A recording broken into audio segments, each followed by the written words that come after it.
Alright guys, welcome to Doesn't Taste Good. Handball's different. So they work really. Alright guys, welcome to, this is episode, I think this is going to be episode 3 of Cleats and Coffee. We have our coffee today. Cheers, man. Lee, what kind of coffee did you get?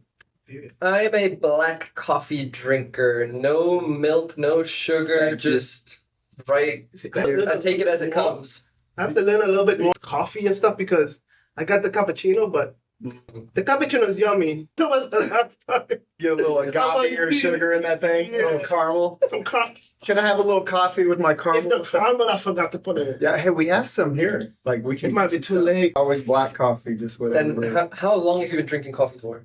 Man, it's been a hot minute. Like since probably. So I lived in Papua New Guinea for a while, and that's kind of when I really started drinking coffee. I heard the coffee's actually really good out there. It is really The good. quality of the bean is really good. Funny story about the bean that you guys are drinking right now. It has what's called the highest Q rating of an espresso bean here in the state of Texas. Oh, wow. Where is this coffee being from? It's called from Parks Coffee. They're the ones who did it and brought it in. I was about to say it tastes more. I'm so bad at it. I'm like, What's this like? I know I'm being documented right now, and some of my friends will probably get me. I'm like, but like I know what good coffee tastes like. Yeah, this is good coffee. This is great coffee. So what does black coffee taste like? Well, that's what I'm saying. Like I had some relatives over recently, and they're like, "Oh, just give me some instant food." I'm like, absolutely not. You know what? You guys threw me a little bit off of the introduction because people will probably wonder who the hell is this Oh yeah, guy, exactly. but this really handsome man. Handsome, Intelligent, and any other qualities we'll get into later on in the podcast. This is Gale. He is the owner of Strong's Fitness Performance Center, and he's also a soccer parent. He's a friend of mine who have become pretty good in the past. I don't know, like 1.5, 2 months maybe, right? And today he's on the podcast because we want to kind of get his perspective on youth soccer in America and see, you know, I just think it's important to get the perspective of a bunch of different people, basically. So, Gale, this might be a really blanket question, but what are your main view in terms of the landscape of American soccer right now, from your perspective? Yeah. So, great question, and I could be going into the lion's den right now, but. Choose your words wisely. Choose my words wisely. You know, because I am, just to give some background here, I have a 2012, a 2014, and 2016 that have played in various levels of American youth soccer leagues. And not until about a year ago, and then a little bit right before I met you, did I start changing my view on it, right? And so to kind of give a blanket statement, I think that there's a great missed opportunities in American youth soccer to really develop and grow our players into national world level caliber. Present. I feel like we as parents, like this is probably not where we want to go with this conversation, but I feel like we as parents are really caught between a rock and a hard place in order if like our kid really loves soccer, like what are the best ways to get him to, you know, be on that team that he needs to be on. Does that make sense? I have never heard this perspective before because obviously I'm not a parent, but I'm a kid. So hearing this is very, very interesting. And you said it changed your perspective. What was your perspective before and what is it now? Man, I felt like as a parent with my 2012 that we're always like, you have to do X, Y, and Z in order for him to get on this high caliber team, to get this high quality development that we want, right? And then I just started noticing, in general, like I coach for a living, right? I work with multitudes of different coaches. And so as I just kind of stood back and watched, I just felt like it was so much of a business that like in my 2014, we finally made the decision that it's like, hey, the best thing for him right now is not team, it's individual. Or developing. Individual development, strength and speed, agility, soccer skill technique, things that you're bringing to the table. For my 2012, like he's so vested in it now, right? What we're doing is like maybe a little bit different than I want, but like we're still now focusing on it. We take seasons, if you will. So I guess I'll ask this, what are like your hopes for each of you? kids, basically. My 2012 is he's about to be 13, going to be 14. Like I wanted to give them a like broad base of experience in sports, right? Like I want them to not be cornered or felt like I got to play soccer 5 days a week, or I'm not going to be on a team in high school or college or whatever level they want to play at. And I felt like we're always like trying to chase that dream. So what I want for them is, man, really like what I've seen with my 2014, his name is Gage. Obviously, you know that, but I'm just seeing a new confidence because I pulled him out and said, hey, we're going to do pickup games. We're going to do individual smaller group sessions. So what brought you to that conclusion that you needed to pull them out immediately and stuff? Like, what brought you to that? Man, this is going to be controversial, and I don't know if I really want this to go out on Instagram. Like, here's what I felt.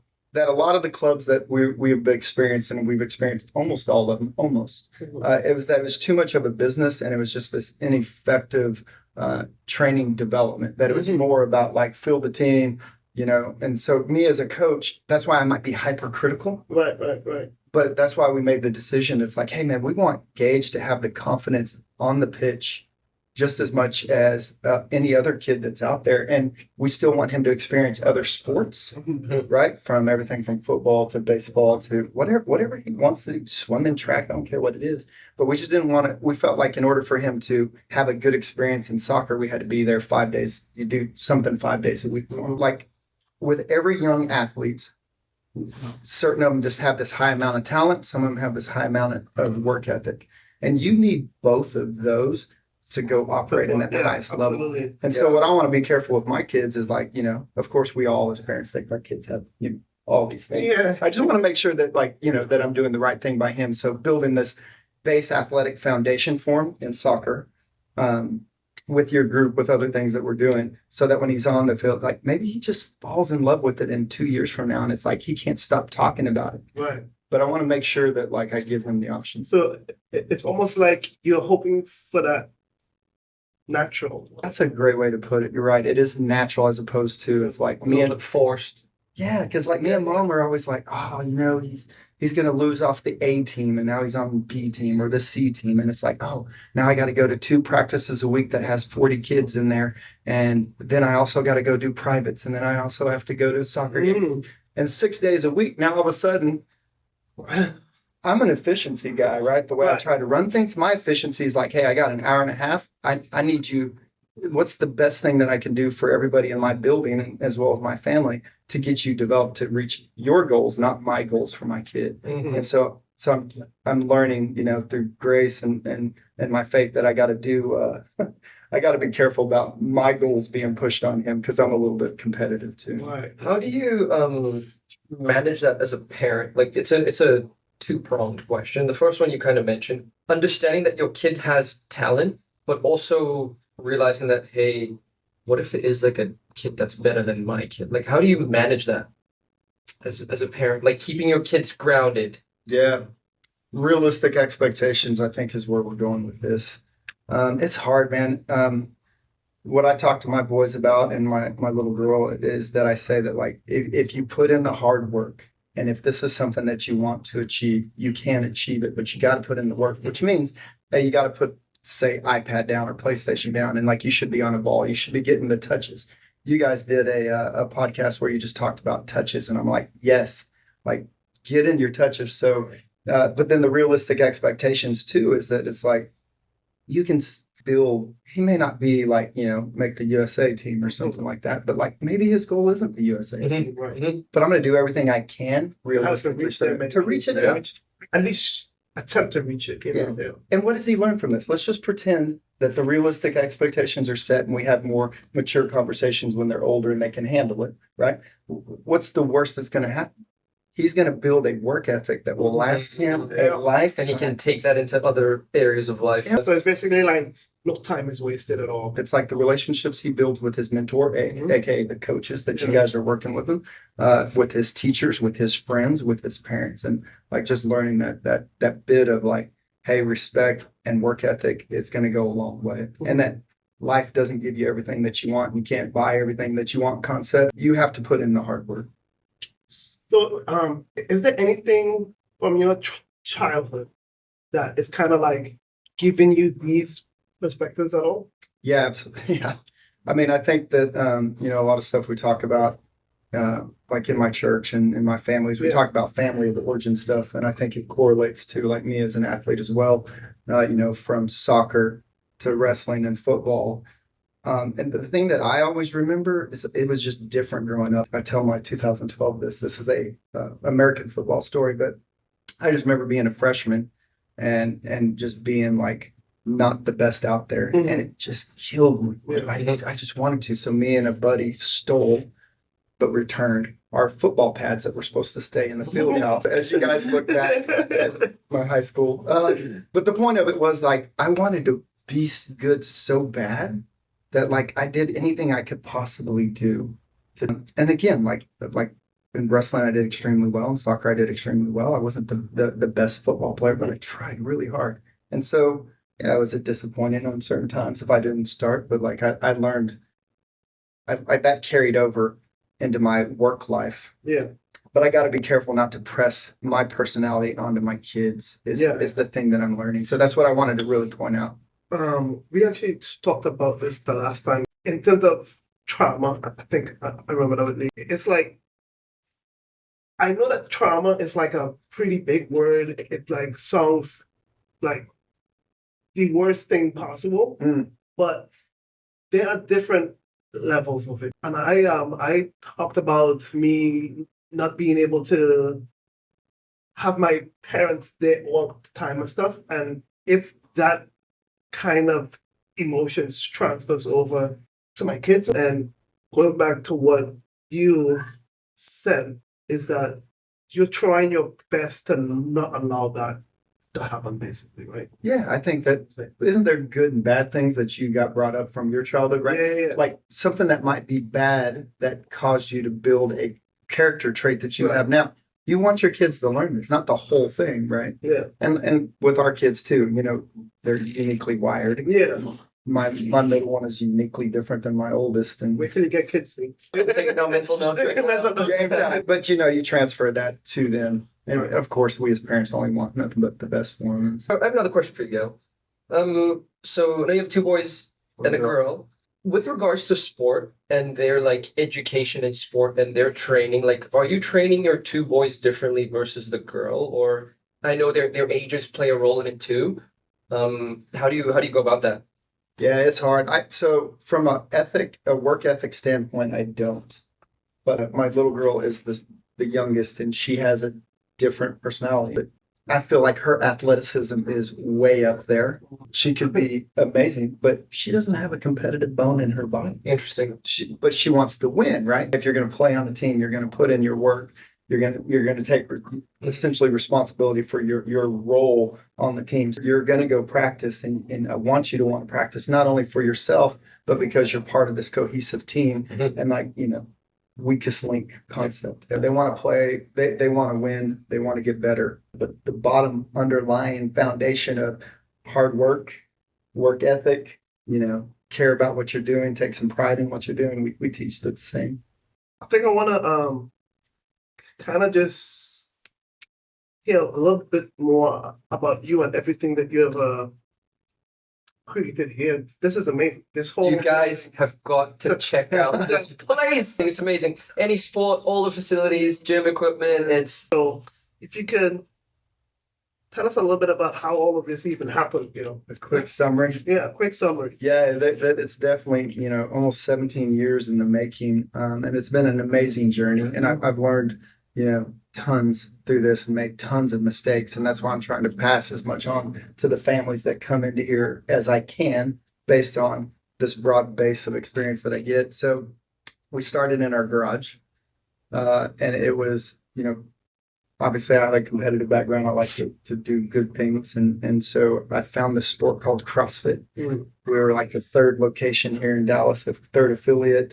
That quickly grew into we got kicked out of my townhome. So then I found another warehouse to work out of. Then all my members were mad at me because I didn't have showers and things. So then I found another place and built out showers. And so then all of a sudden we grew into this more than just CrossFit. We started doing things, everything from weightlifting to hit fit style boot camp class. Actually, I don't think there is I don't either. think And there's I need actually help. more, Gale, because there's weight training, there's yoga, Yeah. you can run, you can sprint. So then that was whenever I was just married, and right before I got married, and then we started having kids. And then so the way that I learned how to train adults and like this good foundation of movement that honestly that CrossFit taught us, that plus tons of other great strength and conditioning coaches, but like that broad base of movement pattern and how it applies to everything that I was doing in my life.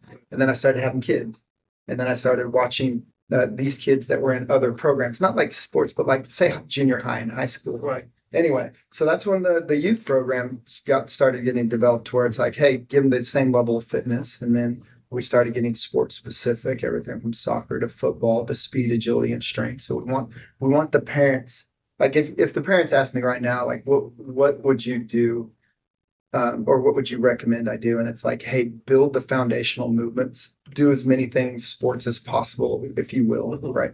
And then as that goes in, you'll find that love of one thing or the other, and then you continue just to develop that.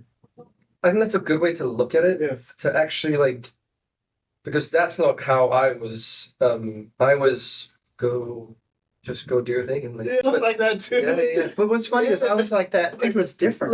This is the feeling that I get. Like what strong allows the young kids to do is, like you said, one, move your body, and then two, it creates like a supportive, conducive environment to then actually figure out what you truly, truly love. Yeah. Where you're gonna do this because my dad was trying to I feel vicariously live his life through me. I feel like I explore everything. Yeah. And I want that, but I also want to create the opportunities where like I give you this broad base of speed, strength, and agility, right? But then like my kid wants to do football. Well, I want to have a relationship with some of the best football coaches in the market and say like, hey, I got you stronger, faster. You can run, jump. Now go see this guy to develop that skill because you just love that sport, whatever age. Or soccer. Like I want them to be able to go see you guys and develop into that specific skill. And that's what they do out there. Or ninja, for instance, ninja, which is gymnastics. When we talk about gymnastics, not the sport, it's just his name's Carson Williams. He's one of the best ninja coaches in DFW. He comes out here and he trains the kid, like just move your body, be active. And we want to create like a place to where everybody can be active and develop and give them the pathways and the expertise to which direction you need to go. So another one for you, Dale, that you said, like once you have that baseline like movement and that platform that's been built, and then once you're looking for that specialist, whether it be a soccer coach, a football coach, a wrestling coach, whatever, what are you looking for within that coach? He's basically asking you, Why did you choose go? why did you pick me? He had a cool logo. It's the logo. Right? It's the logo. No, but here there's two steps to this, and I think it's a really easy answer, and for parents too, as they talk to anybody. The number one thing, and it's part of our pillars here. It's care. Do they really care about the thing that they're doing? Like soccer. Do you really care that my kid is going from point A to point B as efficiently and effectively as possible, right? And then the second thing that I've kept that relationship with you guys is that through that care piece and the educate piece, but like when you coach, do you actually try to make better movers or better skill or better technique, which means that I can easily go run a soccer class and be like, okay, shoelace dribble bounce or do this, even though it's wrong. It's like you're just rebuilding this neuromuscular patterning that's wrong, right? You're still doing the bad habits. It's like, I want a coach that says, hey man, you're doing great, but this is the right way. Okay, no, stop. Let's do it this way. Or they use the verbal, visual, tactile cues differently to help the kid get moving in the right motor pattern that we're looking for. So Give them the opportunity to rise to the occasion. I think that's, so great. well, I mean, I do that, but yeah, it's definitely a balancing act, but it comes down to like what you just said too. You might have had that one bad coach, but I think also like if the characteristic or quality of the coach and the fundamental is I care, that means you not only care about that kid, but you care about how you coach as a professional. Right. And like, I just had another conversation about like certain things you shouldn't have to teach a coach. You should not have to teach a coach how to be professional, which means at the very basic engaged in the whatever session. Or Do you feel like coaching is something that comes this natural as well too? Or? man, that's tough. That is a tough Because we've gone through I think that like you got to have the underlying characteristic traits, attributes, Like, attributes of it. I can teach you to see and correct. Now, here's a good example. Like I can teach you how to see something and correct it. I can teach you how to break down into simple progressions so that you get to the Right. underlying Right. movement that you're trying to teach. Like we can do all that. But what I can't teach is like presence and attitude. I can't teach, do you really care about it? Hey, like if you don't perform, this is what it is. And what happens is what I don't want to happen ever at Strong is that we get a stagnant product to where like the product is not always continuing to improve. I think I like that because it's like, yes, I do feel at some points for some people, coaching does come natural and some people could learn it as well too. But then there are just some people who are just bad communicators, bad character as well, and they're just unable to motivate people as well too. You know what I mean? Yeah, I think that's a good point. Yeah, what do you think makes a great coach? What do you think all great coaches have in common?